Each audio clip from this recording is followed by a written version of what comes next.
IVC, Dale Gatefold 33, back with another video.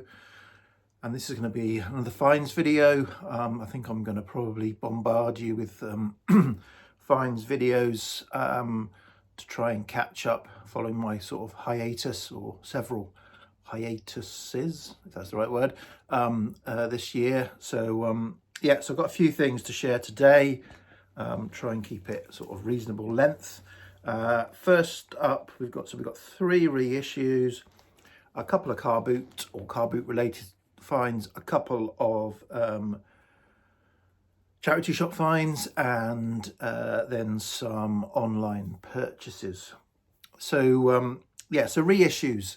Yeah, so I do like to seek out original presses if I can, yeah, but occasionally you know, that's not possible or practical. You know, either they're very expensive, very scarce, and so you know, if it's an album I want to play on vinyl experience, get the vinyl experience from, I'll get a reissue. And so yeah, so these 3 albums fall into the sort of that category, or those categories. First up, this is an album that is, you know, right up there on my wants list to find an original, and I've been looking for several years now, and no joy. I've never seen it in the wild. I have kind of looked on Discogs occasionally. It's normally quite, you know, a high price with very few available, and I'm reluctant to pay a high price on Discogs and take my chances. You know, I'd rather have it in my hands at a record fair or in a record shop, and take my chances on a high price there. But never seen it in the wild, so that wasn't possible. So eventually, well, recently, this is the record.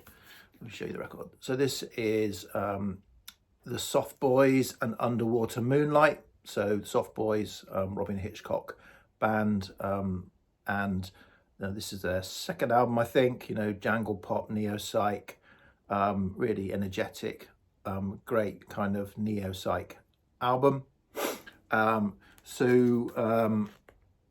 Yeah, found out via Robin Hitchcock's kind of website that this was coming out, and thought, because he's based in America, I think he's based in America now, so a lot of stuff is American leaning, and I thought, oh, it's going to come out and I won't get a copy, because, you know, shipping from the US is ridiculous, which probably would have been it up almost to an original. But I managed to get it from that that well-known online retailer for not too bad a price. I think it's about £30, you know, free shipping. And so yeah, I thought that's okay. I got the black vinyl. If you went to his website, I think there are different coloured variants, or certainly a coloured variant, but I wasn't particularly fussed about that. I just wanted the album to experience back to back, and I now have it. Sounds good, good pressing. Is it on Tiny Ghost, just on black vinyl? Yeah, so really happy to get that in the collection. And these next 2, so Gav Axeman Spins did a video a while ago on album day over in the UK, and was showing some of the records that are on the list to be released on album day. Now, album day is not something I've ever paid any attention to before, and wouldn't normally pay any attention to. You know, I'm vaguely aware and seen sort of like on Instagram posts and things like that that exist, but certainly it's not got any kind of prominence with me like maybe Record Store Day has. So I would have just it would have just passed me by probably. But Gav showed a couple of albums that were being reissued that I was definitely interested in, so I got them. First up was this album, Invisible Invasion by The Coral. First time it's been reissued on vinyl. It originally came out in 2005, and there was a vinyl run of that album. I've got it on CD. I had it on CD at the time, but yeah, difficult to find an original vinyl copy. So yeah, when I saw this, I thought, yep, definitely having that, because The Coral is one of my favourite bands. Again, sort of neo-psych, jangly indie band from near Liverpool, I'll say. I'm not sure exactly where they're from. This is their third album, I think, and a strong album, not quite as strong as the debut, but pretty close. And it's kind of, yeah, it's got some great stuff on it. So definitely wanted that. And another one that I kind of wanted, but wasn't a definite one. So this was maybe where I kind of slightly slipped my standards for getting reissues. But really happy I've got it. And this is Grand Prix by Teenage Fan Club. So Scottish band Teenage Fan Club. Again, kind of jangly indie. I got this on CD on release in 95. I think it was 95 when it came out. And so this is like 30 years. That Coral album was 20 years. Got this on release. And at the time, 95, I'd just got a CD player for the car. So I was quite an early adopter in that respect of tech, I think. And yeah, and I used to have quite a long commute to and from work. So I was always looking for CDs to play in the car. And this was definitely a staple for quite a while in the car. It's a great car album. But yeah, Teenage Fan Club Grand Prix. This was on green sort of marbly vinyl, but yeah, and it has been reissued several times, and I probably could have got it, but I just thought, you know, I'll take this opportunity to pick it up because it is an album that I enjoy front to back. So there's 3 reissues that I've picked up this year. Next up, a couple of car boot sale or car boot sale related finds. So when I'm at a car boot sale, I've said this before, if people look like they're people who might have records, even though there might be no records on their tables, I'll always say, have you got any records? Because they often say, oh, I didn't think to bring them. I've got loads at home, and I'll give me a number or whatever, and we'll get back to you. So I give them my number, and never hear back from them. But this time I did hear back from somebody who said, oh yeah, you gave my wife your phone number at Car Boot, and my father's passed away. I've got his record collection, about 150. He said 150 records ranging from the 60s to the 90s. I thought, so I said, okay, I'll come round. So I arranged to meet him and at the house. And there was about 150 records, of which about 10 I had any interest in. And he wanted to sell them all or nothing. So I offered him a price that was for the 10 that I was interested in. And he went, that's a bit low, not interested. And I said, fine, thanks for letting me have a look, and left it. And then a few days later, he phoned me up and said, oh, okay, I'll take that offer. So obviously he looked up and realised that the rest of the stuff was pretty, charity shop stuff that wasn't worth trying to sell. So yeah, so I paid him. I went back, paid him the money, took the 150 records away, got rid of stuff to charity shops and the bin, and put a few things in the car boot sale that I don't particularly want boxes to sell at some point when I ever do a car boot sale, and then kept a few records. And this is one of the records that I kept, although I was kind of thinking, oh yeah, I don't really want that, do I? But I kind of looked into it. So this is Chameleon by Frankie Valli and the Four Seasons. So, I know Frankie Valli and the Four Seasons, did stuff like Sherry and all that right back at the beginning, but the only 2 songs of theirs that I really know and I'm interested in are Beggin' and The Night. They're sort of Northern Soul leaning songs. And, when I looked at this, I realised this album from 1972 has got The Night on it. So that's worth keeping, if you like, just for that, even though that breaks my only keep an album if you want to play it front to back rule. This is on Mo West, so a kind of Motown offshoot, short-lived, I think, from West Coast of the US label. But yeah, it's not bad. I mean, obviously The Night is the standout song. There's another song, Touch the Rain Child, on side 2, which is a sort of like a slightly inferior but slightly Northern Soul-y version of The Night.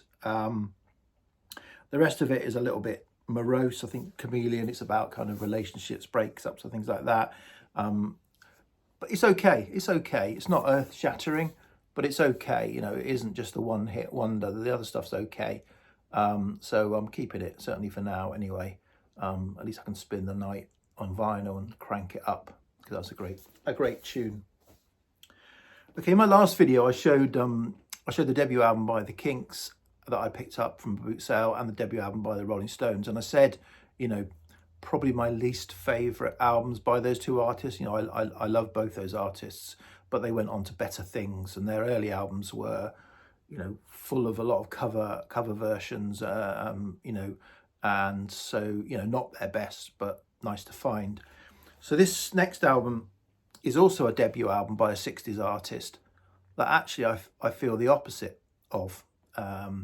It's possibly the I don't know, I haven't listened to all their albums at all. It's a great album, should we say. I can't say it's probably their best. It's probably my favourite, but I've only got one.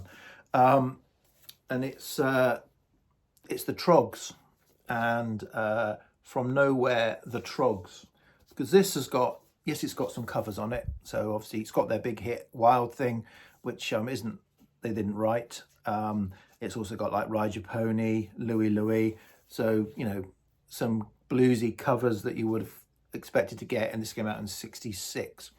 But it's got quite a few Reg Presley written songs that are, you know, leaning on the kind of British psych whimsy, you know, in 1966, so quite at the early stages, quite sort of typical of what was to come. So yeah, quite an innovative album, and certainly quite a strong debut album. This is a mono original on Fontana. It's yeah, it's a strong VG with a not a bad cover. It's got a bit of a crease there, and you know, for the band, it's got little bios of the band there, like they used to do in the sort of press at the time. And Reg Presley from Andover, Pete Staples from Andover, Chris Britton from Watford, and Ronnie Bond from Andover, all in Andover in Hampshire.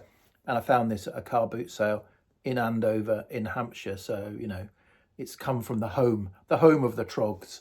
In fact, I drove past, you know, Reg Presley's house used to sit on a hill and overlook the A303, and I've driven past it, you know, thousands of times, and I drove it past it on the way to that car boot sale. He's obviously not alive anymore, and obviously doesn't live there anymore, but that was his house, I think. Okay, these next two albums were from, excuse me, got a bit of a frog in my throat today. These next two albums were from Oxfam. So I said before, Oxfam in Winchester, like a lot of Oxfams, they, you know, they'll have records. They're often priced, sometimes astronomically priced, often competitively priced, or, you know, around the kind of retail. So you're not necessarily getting an absolute bargain, but sometimes they have some interesting stuff at reasonable prices.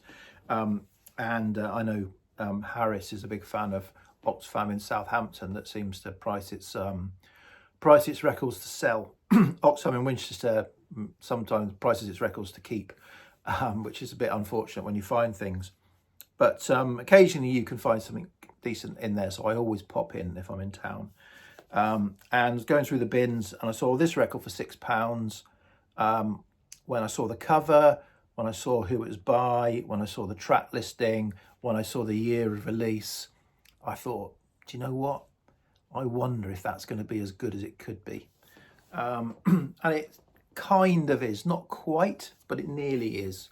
So this is, sorry, there's a bit of Painted Naked Lady going on. Painted Naked Lady with Union Jack paint holding a massive sitar. What could this be? This is British Made, play on words, M-A-I-D, George Martin and his orchestra, 1967, United Artists, again a mono press, lovely copy, lovely condition. So yeah, so it's got the track listing is all kind of pop standards or stuff that George Martin has written or was involved in. 1967, huge sitar. It's going to be a kind of, you know, and it's the George Martin and his orchestra. It's going to be instrumental, orchestral versions with a psychedelic kind of leaning of. It's got Winchester Cathedral, Whiter Shade of Pale, Sergeant Pepper's Lonely Hearts Club Band, To Serve With Love, Alfie, Theme 1, Hole in My Shoe, I Am the Walrus, Itchycoo Park, Elephants and Castles, King's Rose, Raspberry Parade, and Frost over London. It's good. It's not quite, it's a little bit orchestral, and not quite as psyche as I hoped, but it's good, and I'm really happy with it. It's a great listen, a fun interpretation of pop songs of the day, from 1967. And then the other album from Oxfam in Winchester, this was On the Wall. It was priced at £25. And I looked at it and thought, oh, that's just £25 for this album. That's what a reissue goes for. So I'm not going to bother. But something about it, I looked at it, I picked it up. It felt authentic. It's got a little bit of ring wear on it. So I looked at the record, looked at the matrix, and from what I can tell, this is an original 1984 US pressing. I mean, there were a number of different pressing plants that pressed this, but one of the 1984 US pressing variants of Ride the Lightning by Metallica. So I thought, an OG in nice condition. It's got a tiny amount of ring wear just coming through on the cover. The record is really clean, plays perfectly. So I thought, do you know what? I'll take a chance on that. Well, not much of a chance for £25. And so I kind of, my first CD purchase, I bought Metallica on CD, was And Justice for All. That's where I kind of entered for Metallica, and obviously there was the Black Album and Load and stuff like that, which I enjoyed them. The first three albums, were kind of like obligatory on any greatest 500 rock albums of any time. There was always the first three Metallica albums featured. I bought them on CD. I listened to them. They're a bit too thrash for me, not quite my thing. So I've got them. I've probably still got them somewhere in a box, but not something I listen to particularly. But anyway, I bought this, kind of thought, yeah, I'll give it a go. And I played it and I really enjoyed it, especially the first side. Fight Fire with Fire, Ride the Lightning, For Whom the Bell Tolls, and Fade to Black. That is a fantastic, if you're in the mood, a fantastic side of heavy rock out. The second side is not bad, but not a patch on the first side. Absolutely immense. So really glad I bought that. Okay, just to finish now, I'm going to show an album that you're going to say, so what? And then I bought that album 3 more times. So those of you who, which breaks several of my rules for album and collection, don't buy the same album 4 times, Dale. So those of you who follow my videos will know certainly my favourite female artist of all time is Kate Bush, and I absolutely adore her debut album. This is my UK original, lovely condition, lovely press, plays great on EMI. So all good. Got that album. So over the last year, I've bought it 3 more times. So why would you do that? That breaks all the rules, Dale. Because I wanted to, is the answer. Because I wanted the different sleeve variants, or certainly 3 more of the different sleeve variants. So I bought the US press, which is on EMI America, for the different sleeve variant. I bought the Canadian press on Harvest for the different sleeve variant, and I bought the I bought the Japanese variant, which has got that fantastic cover art. That's also on